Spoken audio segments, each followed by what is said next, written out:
কারা কারা হোস্টেলে থেকে বলো তো, আজকে তাদের জন্যই দারুণ একটা রেসিপি নিয়ে চলে এসেছি। আর জানো তো এই রান্নাটা মাত্র 20 মিনিটে কমপ্লিট হয়ে যাবে। তো যাই হোক, কড়াইয়ের তেলটা গরম হয়ে যাওয়ার পর দিয়ে দিলাম জিরে ফোড়ন। তারপরে দেখো পেঁয়াজ, রসুন, আদা, জিরে, লঙ্কাকে একসাথে পেস্ট করে নিয়েছি এবং সেটাকে কড়াইতে দিয়ে দিলাম এবং এটাকে 4 থেকে 5 মিনিট খুব ভালোভাবে কষিয়ে নেব। ওহো, কড়াইতে মশলাটা দেওয়ার পরে লবণ হলুদ দিতে কিন্তু একদম ভুলবে না। তারপরে মশলা থেকে তেল বেরিয়ে আসলে দিয়ে দেবো চিকেন গুলো।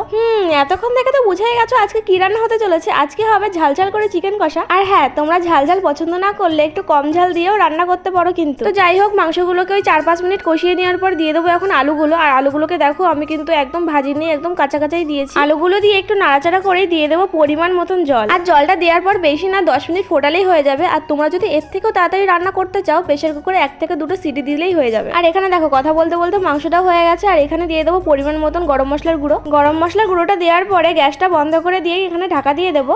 এখানে ঢাকাটা তুললেই খুব সুন্দর একটা স্মেল আসবে। আর এই চিকেন রেসিপিটা তোমরা কারা কারা ট্রাই করবে অবশ্যই কিন্তু আমাকে কমেন্ট করে জানাতে ভুলবে না। আর আজকের ভিডিওটা ভালো লাগলে অবশ্যই এটা লাইক করে সাবস্ক্রাইব করে যেতে একদম ভুলবে না। আর আজকের জন্য এইটুকুই, বাই।